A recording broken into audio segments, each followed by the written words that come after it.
Bonjour à tous, j'espère que vous allez bien. Aujourd'hui on se retrouve pour une nouvelle vidéo. Aujourd'hui il ne fait pas beau, il pleut, ça fait du bien à la nature, mais en revanche je ne vois rien, je suis obligée de mettre un éclairage artificiel. Si le reflet dans mes lunettes vous dérange, veuillez m'en excuser, ça ne durera pas très longtemps. Aujourd'hui je vais coudre avec vous une veste, ou du moins une blouse fougère de la marque Lysimac. Pour ce projet, je participe aux cousettes en groupe qu'organise Julie de la chaîne Soumi Boho. J'avais très envie d'y participer. Ce mois-ci, elle avait proposé 3 patrons, je ne sais plus trop lesquels. Il me semble qu'en plus de celui que je vais coudre aujourd'hui, il y avait un patron de la marque La Belle la Bobine, je crois. Je ne sais plus lequel, peut-être le modèle Aurore, à vérifier. Et il y avait également le patron qu'elle a réalisé en collaboration avec une marque dont j'ai oublié le nom. J'ai porté mon dévolu sur le patron fougère. Ce n'est pas du tout un patron sur lequel je me serais retournée seule. Je n'aime pas, ou alors très rarement, les sweats. Sweat, vous prenez comme vous voulez. Moi je dis sweat, ça me va très bien. Je ne trouve pas ça très flatteur en général et c'est vrai que je préfère passer du temps à coudre d'autres vêtements plutôt que ce type de projet. En revanche, sur le patron, il y a quelque chose qui me plaisait beaucoup. Est-ce que j'ai un schéma technique par ici? Non. Le patron est déclinable en 2 versions. Donc vous avez une première version qui est une veste et une seconde version qui est un sweat, un pull on va dire, avec une boutonnière sur le devant qui descend plus ou moins jusqu'en bas selon la version que vous choisissez. Il me semble qu'il y a également 2 sortes de poches de part et d'autre de la boutonnière. Vous avez des emmanchures assez basses, donc plutôt tombantes, blousantes. Et ce qui m'a plu principalement sur le patron, c'est que sur l'avant, vous avez des découpes qui partent du bas et qui remontent en arrondi jusqu'aux épaules. Également, vous avez un empiècement que vous pouvez intégrer au niveau du coude. Pour mon cas, c'est réellement l'empiècement sur le devant qui m'a beaucoup plu avec cette découpe en arrondi. Je souhaite donc partir sur la version veste, mais en l'adaptant pour réaliser une blouse. Et dans l'idée, j'aimerais jouer avec l'empiècement supérieur pour pouvoir faire un effet de matière, soit en superposant des couches, soit en jouant avec la transparence ou peut-être avec des plis. J'ai vu passer sur Pinterest une image qui n'a rien à voir mais qui m'a beaucoup inspirée et qui a été décisive dans mon inscription pour rejoindre ce groupe. Je vous la mets de suite en insert écran. Sur cette photo, j'ai adoré le détail au niveau du col qui structure toute la partie haute, le cou, les épaules, un peu les omoplates à l'arrière. Et je voulais reprendre un peu cette idée-là. J'ai choisi pour tissu cette mousseline-là. Alors je ne sais pas si on verra quelque chose à l'écran comme ça, auquel cas je ferai également une insertion d'écran. Donc tout en transparence, là clairement on voit au travers, hein, c'est évident. Vous avez donc des motifs un peu cachemire, peut-être qu'on le distinguera, je ne sais pas trop.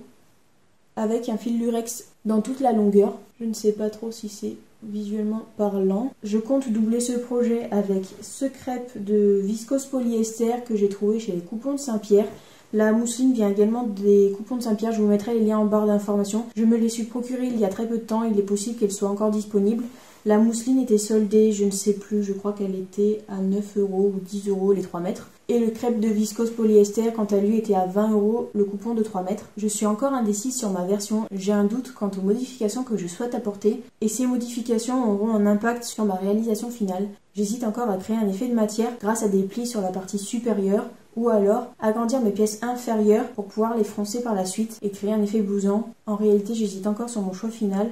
Mon interrogation principale est de savoir si, en créant des fronces, j'obtiendrai un résultat satisfaisant qui me permettrait de voir suffisamment le motif, sachant qu'en l'état du fait des couleurs du tissu, il n'est pas clinquant, on distingue quand même les fils de lurex. Mais c'est vrai que les couleurs choisies pour l'imprimer, donc le vert un peu sapin et le noir, sont des teintes qui restent malgré tout proches, et je me dis que ce serait dommage en tant qu'empiècement principal de perdre le motif.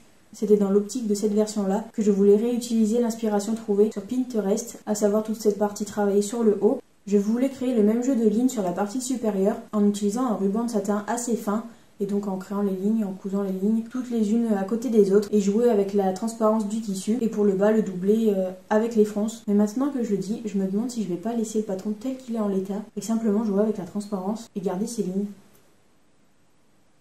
Le projet risque de mûrir et de partir dans tous les sens, ce n'est pas grave. Je pense que je vais poser de suite mes idées sur papier, et peut-être que ça m'aidera à faire mon choix par la suite.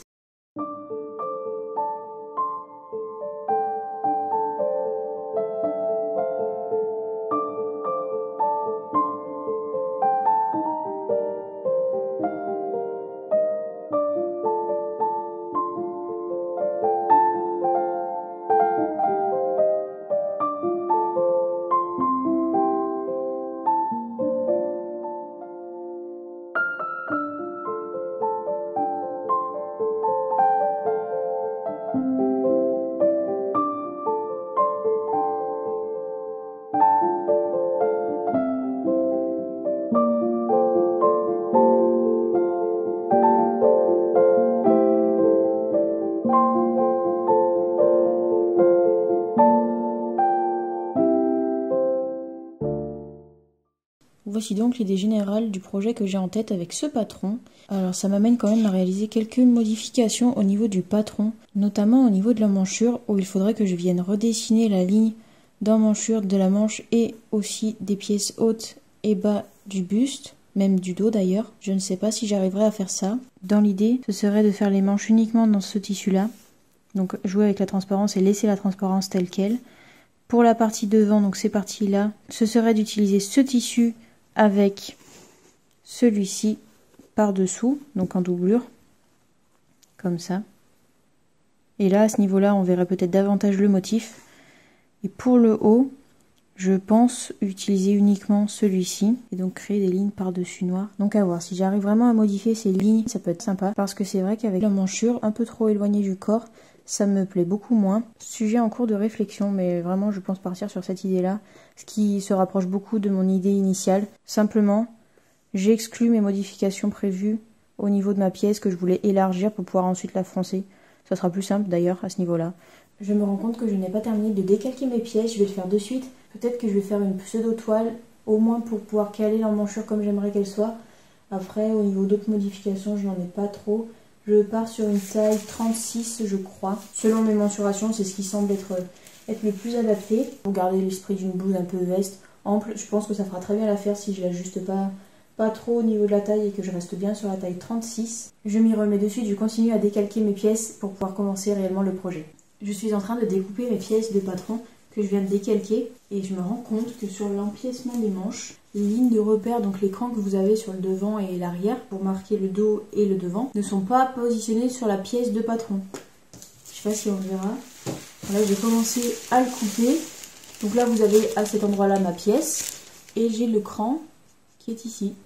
Voilà, qui est juste là. Et j'ai la même chose pour le double cran pour le devant. Et sur le patron, je viens de vérifier, c'est exactement ça. Bon, je ne comprends pas trop. Pour le coup, je me pose la question de savoir si les marges de couture sont incluses. Mais il me semble que oui. C'est écrit sur le patron que les marges de couture sont incluses. Donc je ne sais pas pourquoi les lignes sont à l'extérieur de la pièce. Bon, c'est pas très grave. Point positif du patron, si vous l'achetez en format PDF et que vous imprimez vos pages à la maison sous format A4, vous n'avez pas à recouper les marges d'impression. Elles sont incluses dans les pièces de patron, vous les mettez simplement côte à côte. J'ai bientôt terminé de les couper, en même temps je réfléchissais à comment je pouvais modifier l'emmanchure. Je pense simplement que je vais partir sur un patron que j'ai déjà, où elle tombe bien. Ça fera l'affaire, je pense. Je termine ma petite découpe, j'enchaîne avec les modifications que je veux faire au niveau de l'emmanchure. Je pense ensuite couper le tissu dont je veux me servir pour faire une sorte de toile. Il va me manquer du biais, enfin pas du biais, du satin, du ruban satin à acheter avant de coudre, je pense, l'empiècement supérieur avec l'empiècement inférieur. Je vais quand même attendre d'avoir cette fourniture là pour pouvoir réaliser la suite. Ça permettrait de faire des belles finitions, d'autant plus que j'ai de la mousseline et qu'elle se détériore assez rapidement. Il y a quand même les fils qui s'effilochent assez facilement. Je vais continuer à faire ce que je peux faire aujourd'hui. Je viens de redessiner une ligne d'emmanchure sur ma pièce de patron manche. Je me suis référée à une pièce d'un patron que j'aimais bien. En l'occurrence, c'est le patron Ethel, donc la robe que j'ai sur moi aujourd'hui. J'ai fait coïncider entre ma pièce de patron et ma pièce de référence le cran d'épaule. Celui-ci n'y est pas sur la pièce de patron fougère. J'ai positionné ma ligne de droit fil de telle sorte à ce que mes deux lignes de droit fil soient parallèles tout du long. Donc j'ai vérifié la mesure à ce niveau-là et je l'ai vérifié également sur le bas, derrière la boîte, vous ne le voyez pas. À ce niveau-là, il me reste une distance. Je ne sais pas trop ce que je vais faire, peut-être que je viendrai simplement couper et repartir en évasé sur le bas. J'ai peur que si je reste ici trop large, je risque d'avoir une grosse épaisseur au niveau du dessous de bras, quitte à repartir légèrement parallèle à cette ligne-là jusqu'ici et rejoindre l'angle jusqu'en bas, sachant que je vais rajouter une petite distance du fait de remonter la ligne de manche. Je pense rajouter peut-être quelques centimètres, étant donné que je me base sur cette distance-là. Je pense rajouter peut-être 5 cm, histoire de pouvoir faire une coulisse sur le bas et pouvoir resserrer la manche, comme fidèlement présenté sur le modèle.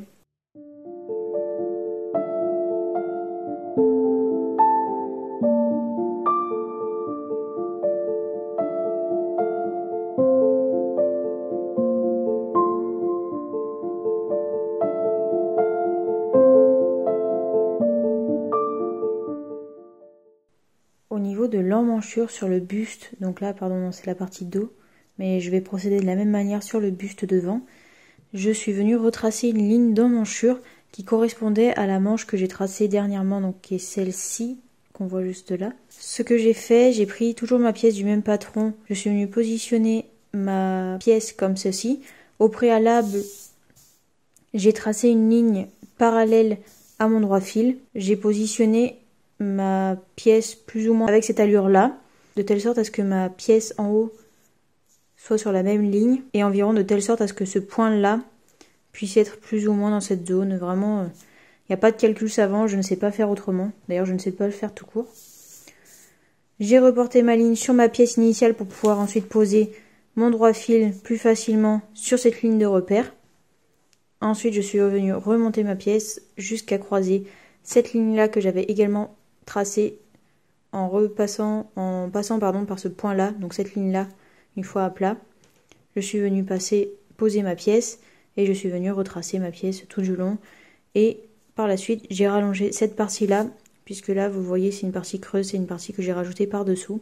J'ai aussi la modification à réaliser sur la pièce supérieure.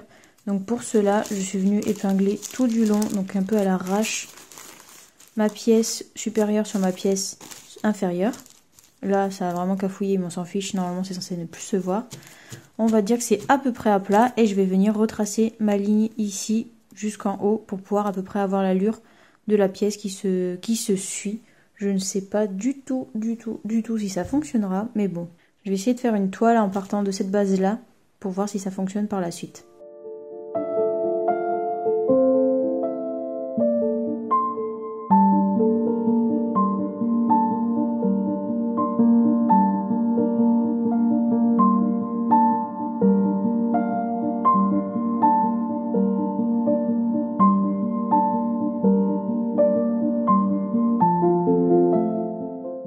J'ai terminé de couper mes pièces, ça y est, de les redessiner donc pour l'avant et le dos au niveau de la partie supérieure et la partie inférieure.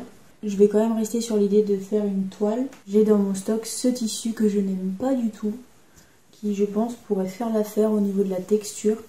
Il est assez fin, alors il n'est pas aussi fuyant et glissant que la mousseline, mais dans l'idée ça pourrait faire l'affaire, au moins pour voir le positionnement des pièces et notamment la ligne d'emmanchure. Au niveau des modifications, j'ai aussi rallongé, donc là ça brille peut-être un peu, 5 cm sur la longueur initiale de la manche prévue pour pouvoir la rallonger. Regardez-moi cette position. Oh là là, coucou. C'est dur la vie de chat. Oh oui, c'est dur.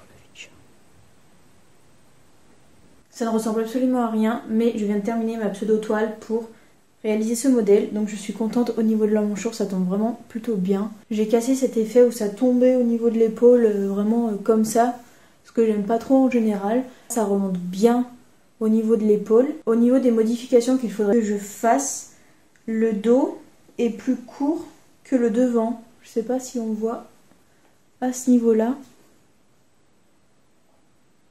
Je sais pas trop. Je n'en sais rien. Voilà, j'ai 2 cm de jeu entre le dos et le devant. Et j'ai la même chose de l'autre côté. Pour aujourd'hui, je vais préparer ma version finale. Donc je vais couper mes pièces dans mes 2 tissus. Donc dans la doublure pour les parties inférieures. J'hésite même à couper une bande pour reprendre la pièce, en gros, ou la forme qu'aura la patte de boutonnage à la fin pour pouvoir la doubler, qu'elle ne soit pas transparente et surtout pour la renforcer. Entre temps, dans la semaine, j'irai acheter la mercerie qui me manque. Éventuellement aussi, je tracerai des lignes sur mon patron pour voir à peu près où c'est que je les positionne.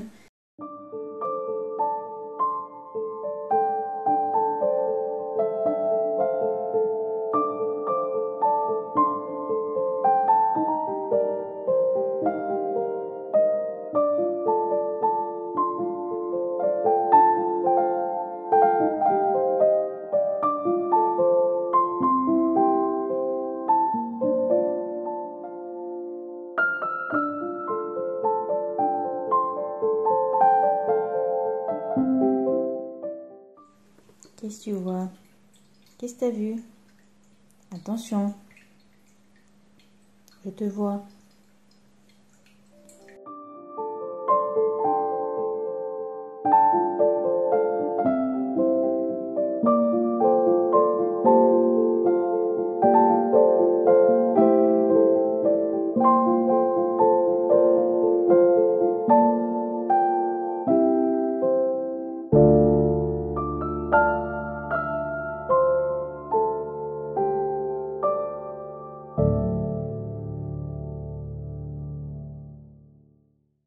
On change de journée pour moi, mais c'est la même vidéo pour vous. Aujourd'hui, je vais réaliser le petit effet que je voulais faire sur la partie supérieure du patron. Je suis passée, c'est dur à dire ça. Je suis passée chez Mondial Tissu et j'ai pris ce ruban là. C'est un ruban de satin. Non, c'est un ruban de nylon. Pourquoi nylon? J'ai pu prendre du satin. Ah non, c'est peut-être pour ça. Bref, je pensais prendre du satin et je me suis retrouvée avec un ruban un peu transparent. J'ai essayé en superposant, finalement c'est pas trop choquant, mais c'est vrai que c'était pas l'effet escompté. Après peut-être que ce sera plus intéressant au niveau du rendu final. Quoi qu'il en soit, je vais utiliser ces petits rubans pour créer l'effet de ligne que j'avais repéré sur l'inspiration Pinterest. Ce que je pense faire pour bien conserver la symétrie, je vais prendre mes pièces de patron supérieur. Donc attendez, il faut que je me remette dedans. Qu'est-ce que c'est que ce truc? Donc mon devant et mon dos. Je vais dessiner des lignes sur mon patron initial, voir à peu près comment je les positionne, est-ce que ça me convient, est-ce que ça ne me convient pas. Donc. Comme là c'est au pli. Là ici j'ai 1 cm de marge de couture. Alors.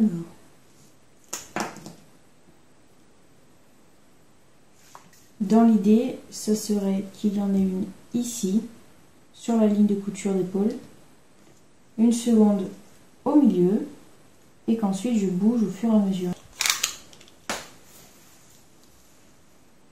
1, 2, 3, 4, 5, 6 et 7. Ok. Tous les centimètres, je vais faire ça, je vais reporter un petit trait, et ça sera le milieu de mon ruban. Donc ma ligne au pli correspond au premier trait et je reporte mon point tous les centimètres. J'avais un léger décalage, je n'étais pas tout pile à 6 cm. Alors ce que je vais faire, c'est que je vais décaler mes points un tout petit peu pour rattraper les traits. À vue d'œil, ça devrait le faire. 1, 2, 3, 4, 5, 6, 7. Non, c'est bien ça. Je vais mesurer le bas. On va dire 24. Divisé par 6. Pas mal ça. Donc, 24 divisé par 6, ça voudrait dire qu'il nous faut des espaces de 4. Puisque j'en ai 6. 1, 2, 3, 4, 5, 6. C'est ça. Oh non. C'est 24 jusqu'ici. Je réfléchis. C'est décidément compliqué. Sachant que là aussi, on a finalement 1 cm de marge de couture. La pièce n'est pas droite. Du coup...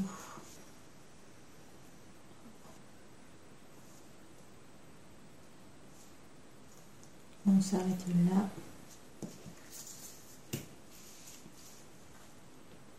Donc je suis à 22,5 plus, on a 25,5 entre ici et le côté. Il faut que je divise cette longueur par 6 puisque j'ai 6 espaces et 7 bandes. Ça nous fait 4,25, donc je vais repartir sur 1, 2, 3, 4, 5. Je vais replacer 5 points à 4,25 cm d'intervalle chacun. Maintenant que j'ai repéré toutes les extrémités des bandes sur le patron, sur la pièce de patron, je vais relier les points entre eux. Donc voilà l'allure de cette pièce. Je vais devoir faire la même chose sur mon devant. Là, ça va être coton par contre.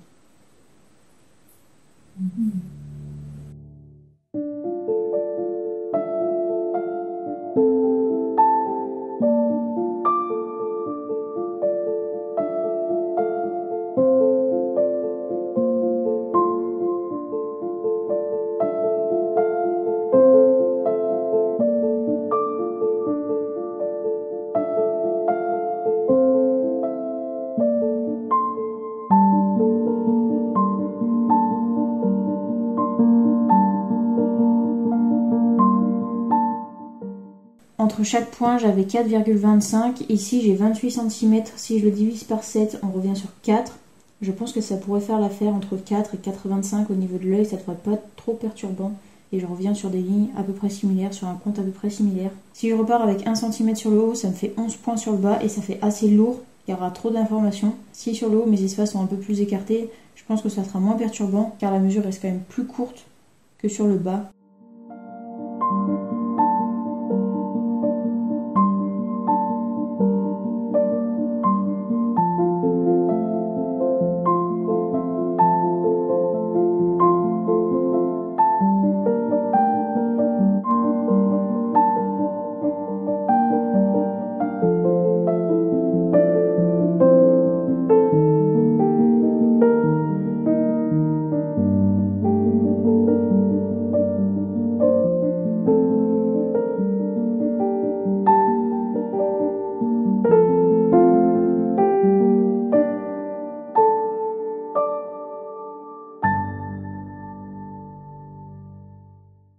en excluant les lignes d'épaule de milieu devant, milieu dos.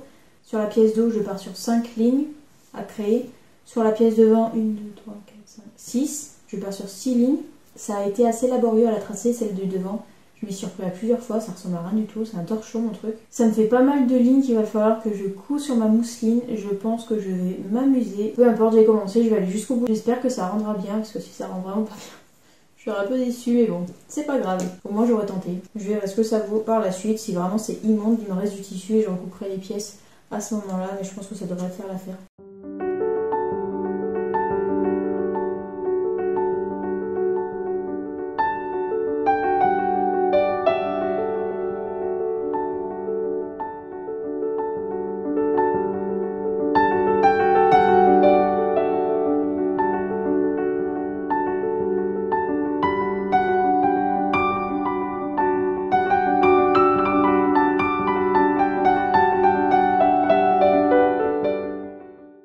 Découper toutes mes petites bandes que je vais appliquer après sur mes pièces que j'ai déjà découpées. Au niveau des lignes de repère que je viens de tracer, je vais venir les marquer. Donc ce que j'ai tendance à faire quand j'ai des lignes, par exemple pour les boutonnières, par exemple des lignes de repère, des droits fils aussi parfois ça m'aide. Je viens plier ma pièce de telle sorte à ce que ma ligne de référence soit bien posée sur elle-même d'un côté sur l'autre. Et je viens mettre des coups de ciseaux pour faire des mini ouvertures sur ma ligne. Très souvent j'ai de la bâche et c'est ça qui m'intéresse aussi dans la bâche, c'est la transparence de l'outil.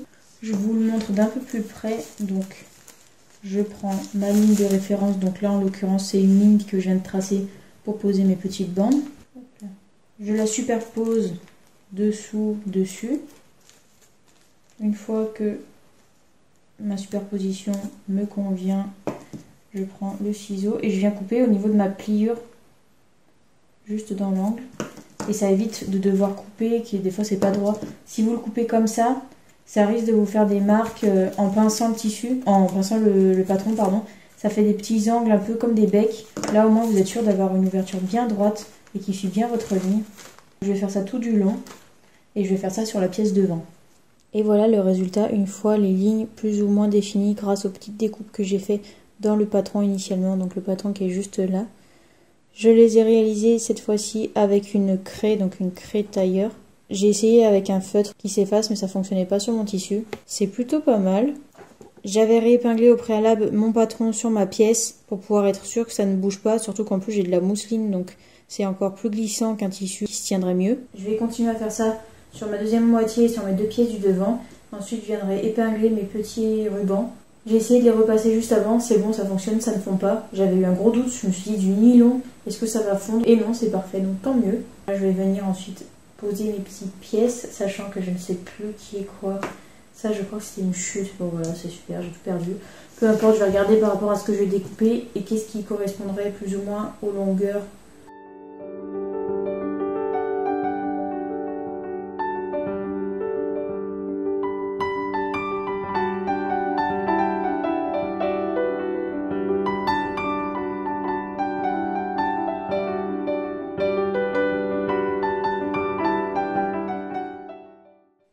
Voilà ce que ça donne une fois les bandes positionnées.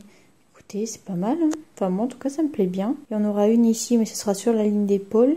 Celle qui est épinglée c'est le milieu dos. Et finalement c'est pas plus mal que le satin soit un peu plus transparent. C'est pas plus mal dans le sens où ça reste plus subtil et ça sera peut-être moins dur. Là pour le coup avec les lignes ça donne quand même du caractère à la pièce. C'est vraiment pas mal.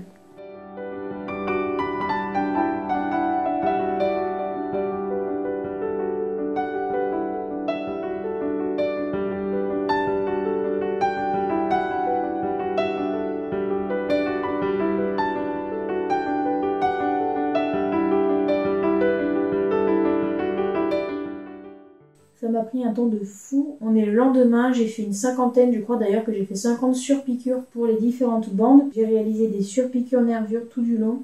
Il y en a qui sont plus réussites que d'autres. Je suis quand même contente parce que la mousseline, ça bouge beaucoup. Et même si j'ai quelques effets un peu de chiffonné, je sais pas comment le caractériser, je trouve que dans l'ensemble, ça reste plutôt propre. Le plus compliqué finalement, ça a été de faire la grande bande sur les pièces de devant. Les petites ont été plus faciles à poser. Je crois par contre que j'ai fait une boulette. Pour la pièce d'eau, j'ai l'impression d'avoir piqué mes bandes de satin sur l'envers et donc que le côté endroit est en position envers. Mais c'est vrai que j'aurais pu faire attention. Je m'en suis rendu compte à la toute fin, lorsque j'avais terminé de piquer toutes mes bandes. Et j'avais clairement pas envie de les reprendre, sachant que j'en avais déjà repris quelques-unes. Donc tant pis, ça restera comme ça. Je me rapproche, je sais pas si on le verra. Regardez, c'est hyper fin. Et en plus, ça a tendance à bien rigidifier la pièce. Donc en mousseline, j'avais peur qu'en faisant un emplissement sur le haut qui soit transparent, donc non doublé, avec le poids du reste de la blouse, ce soit trop lourd et que ça le détruise finalement. Là, je pense que ça va bien le maintenir en place. Et bonne surprise à la couture. Il ne s'est pas abîmé avec l'aiguille. J'aurais pensé avoir beaucoup plus de fil que ça qui aurait été tiré. Et non, ça s'est bien tenu.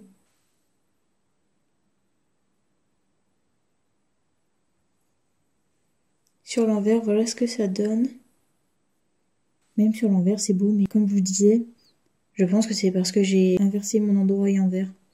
Je vais terminer de découper mes pièces, notamment dans ma doublure, parce que je ne l'ai pas encore fait. Ensuite, puisque mes pièces sont terminées, je vais commencer le montage. Et pour les boutons, il va falloir que je commence à réfléchir à ce sujet. Je ne sais toujours pas si je pars sur des boutons pression noirs, peut-être métalliques. À voir, je suis encore indécise. Sinon non, je dis ça, mais j'ai acheté dernièrement des boutons verts, kaki, noirs. Je pense que ça va finir en bouton classique. Je n'ai pas envie de poser des boutons pression, sachant que si je le fais, je vais retrouver un peu l'esprit de la veste américaine que justement j'ai voulu casser en créant en plus une blouse à partir de ce patron. Je vais me remettre de suite à la découpe de mes pièces de doublure et j'enchaînerai ensuite avec la couture, car pour le moment, à part faire de l'ornementation, je n'ai rien fait sur le projet.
On se retrouve aujourd'hui pour la journée je ne sais plus combien. J'ai stoppé le projet pour plusieurs raisons, principalement parce que j'étais malade, je pense que ça s'entend encore un peu dans ma voix, mais également parce que j'ai un doute quant au projet final. Je vais quand même le terminer, mais c'est vrai qu'il ne me plaît pas spécialement en l'état. Alors je reste quand même mitigée parce qu'au niveau des modifications que j'ai apportées, je trouve ça assez convaincant, je suis quand même contente de ce que j'ai fait. Mais c'est vrai que pour l'association du tissu, du patron, je suis un peu plus sceptique, ceci dit. Ça m'arrive très fréquemment de me dire que le projet ne me plaît pas en cours de route. Et une fois terminé, ça me convient beaucoup plus. Peut-être que j'aurai la même impression à la fin. À l'heure d'aujourd'hui, il me reste principalement les manches à monter et le col. J'aurai les ourlets à terminer. Je crois que tout l'intérieur est surjeté. Par souci de transparence, encore une fois, entre les deux textiles choisis, donc entre la première couche qui est la mousseline et la seconde qui est la viscose, j'ai décidé de surjeter et de ne pas utiliser ma doublure comme une doublure pour emprisonner les coutures à l'intérieur, mais vraiment pour avoir un rendu plus opaque. Ce qui m'a donc amené à avoir toutes mes coutures surgées à l'intérieur. C'est pas choquant puisqu'elles sont assez discrètes, je vais enfiler le vêtement pour vous montrer. Voilà ce que ça donne une fois porté, donc le rendu reste plutôt propre, bien que la partie mousseline est gondolée. J'aurai également la boutonnière à réaliser. Je suis encore indécise, je pense partir sur des boutons un peu kaki, j'en ai des verts mais ils sont un peu trop verts. Je les aime beaucoup, mais j'aimerais les réserver sur un projet qui me plaît davantage. Au niveau des finitions intérieures, donc je disais, on a bien le surjet, mais c'est pas très choquant. D'autant plus que les marges de couture sont fixées par une surpiqûre tout le long de la couture d'assemblage, ce qui est assez sympa sur l'endroit. Et finalement, sur l'envers, ça reste propre et ça ne bouge pas. Je vais essayer de terminer le projet aujourd'hui, je dis ça, mais j'ai l'impression que je le dis tous les jours. J'espère que cette fois-ci, ce sera la bonne. Je suis en train de sous-piquer, enfin je sais pas si on peut dire sous-piquer, ma marge de couture pour qu'elle soit moins large. Le but étant qu'ensuite je vienne poser ma dernière bande noire au niveau de la couture d'épaule. Je viens la plier en deux comme si je la faisais basculer un peu au niveau de la ligne de couture et je viens appuyer pour qu'ensuite mon pied passe par son milieu et que l'aiguille vienne la piquer au milieu. On est presque au milieu quand même, hein. Bon, c'est pas très grave, ça se verra pas avec la bande par-dessus, mais ça rentre plutôt bien. Et comme ça, je viendrai piquer mes 2 lignes du bord à cheval, on va dire, de cette petite épaisseur-là. Bon, je vais faire pareil de l'autre côté.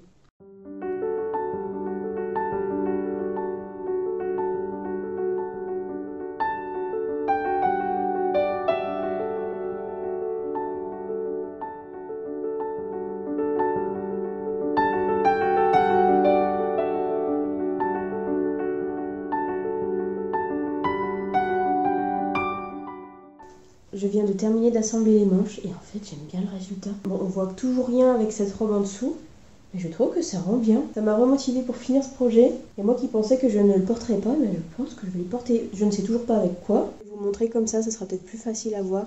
Au niveau du jeu des lumières, ça passera peut-être mieux puisque je filme avec mon téléphone. Et ça me permet aussi d'avoir un peu un retour caméra. Donc désolée si ma tête est tronquée. Je fais au mieux, mais j'ai pas le bras suffisamment long pour tout montrer. Au niveau des manches, on tombe vraiment bien. Enfin, au niveau des épaules, je suis vraiment contente du résultat. Au niveau de la ligne que j'ai créée, la dernière bande, donc je crois que c'est celle-ci, ou peut-être celle de dos. Non, il me semble bien que c'est celle-ci. Et je trouve qu'elle rend bien finalement le fait d'avoir roulé la marge de couture. On ne la distingue pas sur le dessous. Il me restera aussi le bas des manches à faire, donc l'ourlet avec la petite coulisse. Et le bas, l'ourlet, et oui, et le col effectivement, j'ai oublié le col, mais je crois que ça va être assez simple à faire puisque ça a l'air d'être un rectangle qu'on vient plier en deux. Et ensuite je viendrai monter toutes les boutonnières, donc je ferai les boutonnières. Normalement c'est des boutons pression qui sont préconisés sur le patron, mais je vais faire des boutons classiques à trous qu'on vient coudre. Je pense que le résultat sera plus satisfaisant. J'ai une couleur kaki, normalement ça devrait faire l'affaire. J'avais un vert un peu intense, mais finalement je pense que le kaki passera mieux. Par jeu de lumière ça rappelle un peu plus les lignes de lurex qu'on distingue sur le tissu. Donc là à l'écran je pense qu'on verra pas grand chose. Le kaki tire un petit peu sur le doré, enfin sur le doré. Il y a un peu des sous-teintes jaunes et du coup on rappelle un peu les lignes de lurex. Je pense que ça fera l'affaire, je vais partir sur ça. J'ai changé d'avis 50 fois. Je vais m'arrêter parce que ce projet sera interminable sinon.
C'en est terminé de ce projet couture. Décidément, il m'aura pris une éternité, mais je suis super contente du résultat. Je pense que j'ai bien fait de continuer jusqu'au bout. Vraiment, j'ai failli abandonner. Ce qui m'a vraiment motivée à continuer jusqu'au bout, c'est surtout le fait d'avoir été dans ce groupe de couture qu'a organisé Julie. Julie le fait mensuellement, je ne pense pas l'avoir cité à l'introduction. C'est le challenge ta couturière qu'elle organise selon différents projets.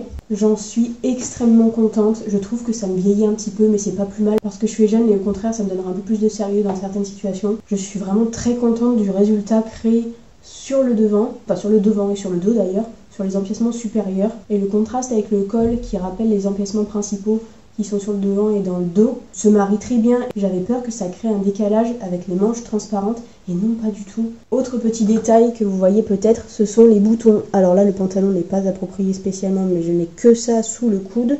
j'ai hésité pendant au moins 3 jours à choisir les boutons que j'allais mettre sur ce projet. Quand j'ai acheté ces boutons-là, j'avais pour projet de les utiliser pour cette veste-là. Sauf qu'entre-temps, je me suis posé la question de savoir est-ce que je mettrais des petits boutons blancs qui feraient peut-être un peu plus bijoux. J'avais même des boutons kaki, je crois que je l'ai dit d'ailleurs. Ce sont les mêmes que ceux-là. J'ai quand même beaucoup réfléchi sur le sujet, j'ai passé des heures, mon conjoint en avait marre, il m'a dit à la fin, tu as mis 10 minutes à coudre tes boutons et tu m'as saoulé pendant des jours et des jours. Mais bon, tant pis, que voulez-vous. Quoi qu'il en soit, je ne m'attendais pas du tout à ce résultat. Vraiment, j'étais à un point avant de mettre les manches où je me suis dit, mais ça va jamais faire l'affaire, ça va être vraiment moche. Et surtout, je ne vais jamais le porter. Et là, en l'occurrence, je pense vraiment le porter. J'adore le caractère que ça donne au niveau des épaules, je trouve que ça les met en avant et dans le dos. Alors, je me tourne. Normalement, on devrait bien distinguer, j'espère, la pièce dans le dos. Donc, toujours ce même effet. Donc, même si j'ai passé un mois complet sur le projet, j'en suis vraiment ravie. J'espère que cette vidéo vous aura plu, qu'elle n'aura pas été trop technique et que le projet vous aura plu également. J'adore ce genre de vidéo, pas vraiment sous longue, mais où on explique finalement le cheminement qu'on a pour un projet. C'est très long à filmer pour avoir différents plans, mais vraiment j'adore ce genre de vidéo, donc n'hésitez pas à me dire si vous aussi c'est des sujets qui vous intéressent. Également, je voulais vous remercier pour le nombre d'abonnés qui ne cesse d'évoluer. Petite mention spéciale à Célia, si jamais tu passes par là, qui a partagé sur Instagram mon profil YouTube, et vous avez été très nombreux à me rejoindre suite à cela, alors merci beaucoup, merci à elle et merci à vous. C'en est tout pour cette vidéo, j'espère sincèrement qu'elle vous aura plu. Quant à moi, je vous retrouve très vite pour une prochaine vidéo.